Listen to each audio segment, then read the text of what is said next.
Aku di sini jadi, supir taksi. Jadi kayak semacam cameo atau figuran gitulah.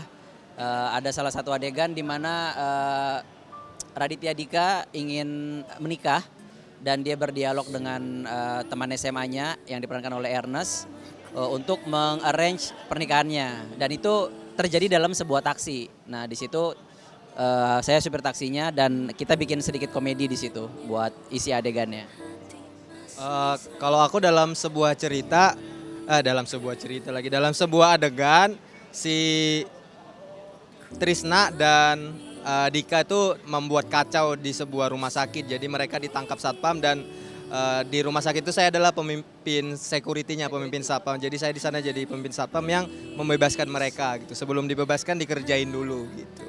Kalau aku sendiri sih aku emang adalah sangat mengidolai fans fans dari Raditya Dika gitu ya. Dan Raditya Dika itu kayak jadi role model aku dalam berkarya gitu ya. Jadi dari stand up comedian menulis buku kemudian menulis film yang Radit banget gitu itu menjadi emang aku pengen jadi Raditya Dika lah gitu. Jadi ketika akhirnya diajak untuk satu frame dengan Raditya Dika tuh senangnya luar biasa sih dan prosesnya itu sangat menyenangkan sih dan nggak nyangka aja lah gitu yang baca bukunya Radit, yang nonton dan meli jauh lah jaraknya dulu sekarang jaraknya ya jaraknya sangat dekat lah gitu antara fans dan idola gitu. Kalau saya ngelihatnya Radit ini, multi talent.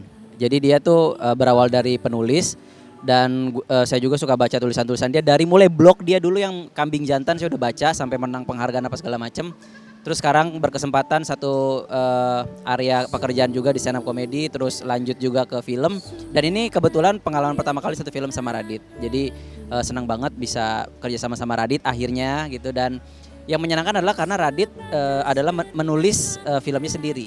Jadi dia tahu persis apa yang diinginkan di film ini, jadi dalam dia mengarahkan kita, tuh enak banget kerjasamanya. Jadi dia tahu timingnya seperti apa, formulanya seperti apa, kita cuman jadi, oh udah tahu nih kita masuknya di sini. Jadi sangat sangat mudah sekali gitu untuk bekerja sama, di filmnya Radit. Dan, kalau saya sih ngelihatnya Radit tuh punya khas ya, selera komedi yang khasnya Radit gitu. Jadi orang juga ngelihat sebuah adegan komedi meskipun nggak tahu ini siapa yang bikin mungkin udah bisa nakar oh ini Radit nih, ini gayanya Radit nih kayak gitu. Jadi dia punya kekhasan sendiri dan itu yang menarik buat saya sih di film ini. Kalau menurut saya sih pasti ada tujuannya ya karena nggak mungkin dia hanya sekedar mengajak aja tapi mungkin Radit bisa melihat satu bisa mengisi yang lainnya gitu. Artinya hal-hal apa yang bisa dipakai dari YouTubers untuk di layar lebar mungkin diambil. Terus apa juga yang kira-kira bisa dikolaborasiin antara YouTubers dan pemain-pemain film. Di situ juga ada sinergi yang bagus juga yang bisa dilakukan sama Radit. Dan selalu ada eksperimen sih kalau saya lihat dari film-film Radit yang pertama, kedua sampai sekarang selalu ada perbedaan eksperimen dan menurut saya itu formula-formula komedi yang menyenangkan untuk ditonton. Karena begini, film komedi biasanya identik kan film riang apa segala macem, orang masuk ya udah ketawa-tawa aja gitu, maksudnya nggak ada value juga.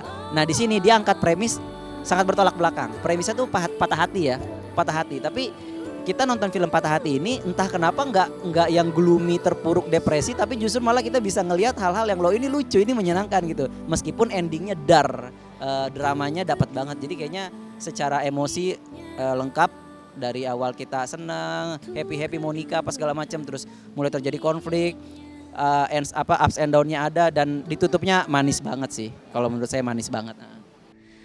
Dirinya